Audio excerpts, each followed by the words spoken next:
What's up, YouTube? It's your boy Humble Warrior, back at you guys with another video. It's been a while actually since I did one, but I want to talk to you guys about the different things I've read about Tua in regards to this season, the 0-3 start that we had, and some of my thoughts on how we have performed as a team. So to start off, I read where Dougie Durong was saying, you know, how Tua regressed. His pocket presence is off, and his accuracy and all that stuff is kind of a slight bit off. I can't exactly quote what he said, but it was somewhere along those lines. Do I disagree with him? No. But my take is that, and I explained it to another guy who basically tried to blast me for it. But when you look at the game film, it tells the story that I'm actually saying. His O-line play is garbage. He also has a rookie left guard that hasn't started a game. But, well, he started the last 3 games, I'll say that. He hasn't been he hasn't been the best at pass blocking. And he's not really good at run blocking. So, that's another factor. Then, you factor in that his right guard, James Daniels, got hurt. His right tackle, Austin Jackson, got hurt.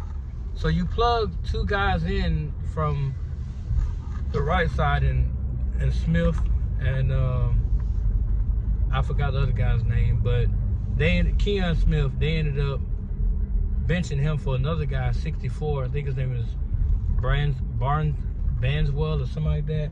He did okay in the Bills game in terms of protection, but when we had to have the key possession to get that tie score, he got bull rushed on his ass. He olayed the defender, let him get on through there, who bull rushed Tua, he threw the pick. Now, the regression stems from the lack of true protection that he has. His only saving grace is Patrick Paul, who's a bona fide monster at left tackle. I think he had the highest PFF grade of the season so far, the 89.6, something like that. And as far as the rest of his players go, Aaron Brewer, he's a dependable center when he's not dinged up. But outside of that, Tua has to rely on time and anticipation and placement. Placement means where he's gonna put the ball at, not spot throwing. Placement. Like Kurt Warner explained to a bunch of idiots that don't understand a quarterback, you're not staring down a receiver. You're looking at the defender. You're making him make a choice. Either you stick with this guy or this guy. Whichever direction you choose to take, I'm throwing the ball in the opposite direction. Or, before you can make the decision, I'm going to make the decision based on how you choose to go about covering a certain offensive player. And case in point, in that interception play, if Tanner Conner had just crossed the face of Bernard like he was supposed to do in the route, that would have not been an interception. But instead, he ran a post route, a corner route to the end zone for no reason, and Water ran a simple dig route, a deep dig route, where he was basically open because underneath was Achane for a simple out route. And because of that, Tua threw the ball with the anticipation that Benford wasn't going to be there, and Bernard should have never got there. But Bernard stayed right in the middle, and all he did was cheat over, and he jumped the route and picked it off. That's not a regression part on Tua. Because I guarantee 9 times out of 10, he makes that throw. We've seen him make the throw time and time again, but because he threw a pick this time, oh, he sucks, oh, it's this, that, and the third. No, watch the actual play in its totality. Watch how uncomfortable Tua got. Now, one play when he ran backwards, I don't know what he was doing, but that play right there, it did make me scratch my head. I'm kind of thinking maybe he was trying to do something that he's not comfortable with doing, and therefore, he ended up throwing the ball away and wasting the possession. But outside of that, to say, you know, he has completely regressed or stuff like that, well, I don't think people said that. Some people say it, but just like Omar Kelly said, look at all the factors around him.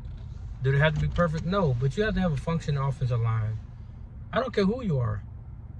Case in point, Patrick Mahomes already off to a great start of his career. What happened to him against Philly last season in the Super Bowl? What happened to him? If your line play is garbage, you're not getting very far. But this is about Tua. Right now, he's 19th in the passing leaders thing. I don't know what he is as far as touchdown, interceptions. He might be in the top 5. I gotta go back. I'm gonna go back and look at it today and see exactly where he ranks in interceptions and touchdowns. But I think his completion percentage dipped a little bit. I gotta go look at it again, and I'm pretty sure his QBR has tanked. But he's averaging 191 yards a game. I think that can go up, but I think that a lot of things have to change with the play calling, with the way they're going about running the offense, and how they put him in position to succeed. And all this his records against people. Who cares? All I care about is him going at it to win the game. I've said this time and time again. I don't care about his record against the Jets. I don't care about his record against the Patriots. Now that he lost to the Patriots, he's 7-1. What, they're going to keep bringing it up till he lose 6 in a row and become 7-7? But this Jets game is a must-win for the Dolphins. They have to win this game. I think they will win this game. But Tua hasn't completely regressed. I do think that he's tired of the way things are going, because he heavily relies on Tyreek. Tyreek is fast, but if he had a little more height to him, he'd be unstoppable. Imagine A.J. Brown on the Dolphins. A lot of those passes, the Indy play, A.J. Brown snatched that. He gone. Tyreek had to jump to go get it. The Buffalo Bills play, A.J. Brown will get that one. Right? But Tyreek had to stop, jump. The ball hit him. Where the ball hit him at, he would have narrowly missed the tackle of the safety and kept going. It would have been by that much, but he would have narrowly missed the safety, because the safety was barreling down, and then he basically tried to hit him from the back when he caught the ball. So if he wasn't even playing the ball, he was playing Tyreek. So if Tyreek actually saw the ball and kept going and just followed the ball, he catches it, he outruns the safety to the end zone to touchdown. But he stopped, tried to make a heroic type catch, and the ball bounced over that way after it hit his hands. And Tua got blamed for that, because he said he put everything he had into it. He did not. He did not. He could throw the ball 50, 60 yards. He proved that already. But because the way he threw the ball, you guys thought he put everything into it. He didn't. He really didn't. But I don't see that he's regressed to the degree that some people are saying. I do see the fact that he's probably more frustrated than he's ever been, because a lot of stuff around him ain't making no sense.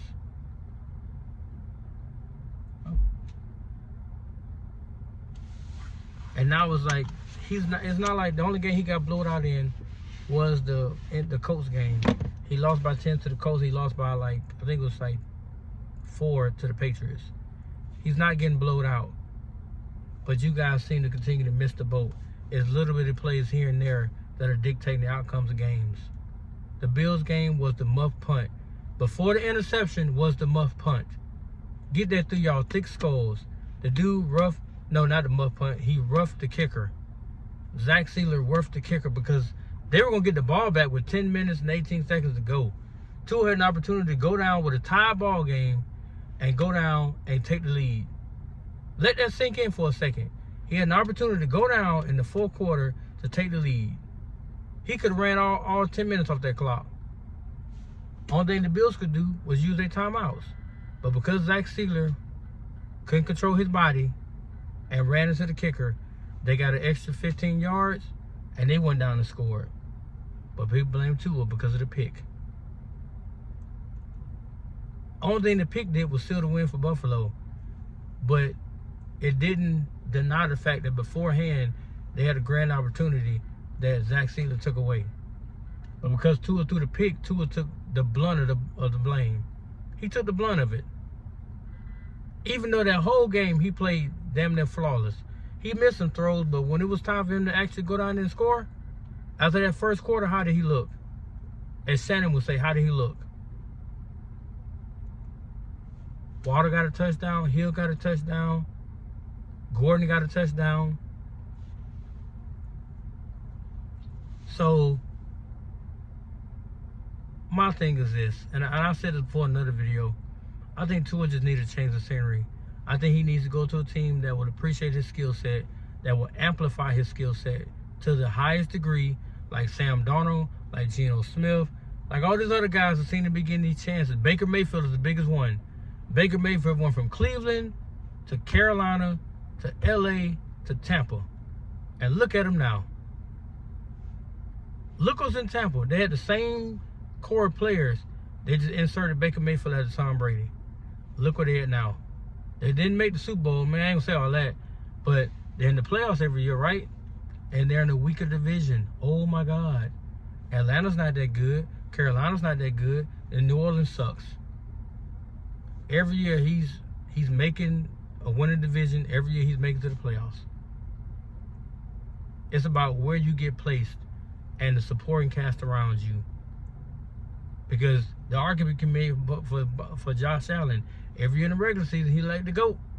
Come playoff time, oh, teams figure it out. They stop that damn James Cook thing, and they shut his ass down. And his defense cannot hold a dam of water. That's why he gets sent home every year. But anyway, I digress. I want to hear your thoughts on this video because, like I said, I don't think Tua has regressed that much. I do think that he still can have a really, really good season. It's got to start Monday night. I need to see him Monday night take full control of this team and go down and go get a victory. And then we can march on to Carolina because I think we're better than Carolina. I think we could beat them in their building. And then we got a hell of a goddamn dog fight with the Chargers. If Tua could somehow, if we can somehow win the next two games and we beat the Chargers, will people then start to really take Tua serious, or will it be an excuse as to why Justin Herbert lost? Because the script is already flipped. Everybody's saying how elite Justin Herbert. Justin Herbert been his way for years. It's just like they say, he had incompetent coaches and not a lot around him playmaking wise. Because Quentin Johnson just came on the scene this year. He's been on the team for like 2 years now. So coaching does matter when it comes to a player. Because 2 years ago, this was not the same Quentin Johnson. Wasn't the same player. Now, he looks like he's an NFL caliber receiver. He also got, Lad McConkey and, I don't know his running backs. Well, now he got Omar Hampton. So, he has enough around him now, and he has a competent O-line. I just want to see what happens. If the Dolphins can win the next two, they'll be 2-3, and then they meet the damn Chargers. Can we get the third win? Can we beat the Chargers? And then from there, maybe this whole conversation will switch, because I think after that, we don't have another hard game until we see the Ravens and then the Bills. So it's back-to-back hard games. But we can somehow right the ship. Let's say we win. We got 14 left. Let's say we win 9 out of the next 10. So we'll be 9-4. 9-4 with what? 4 games left?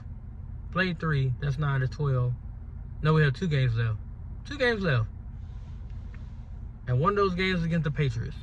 So if we win the next 2, or those last 2, 11-5.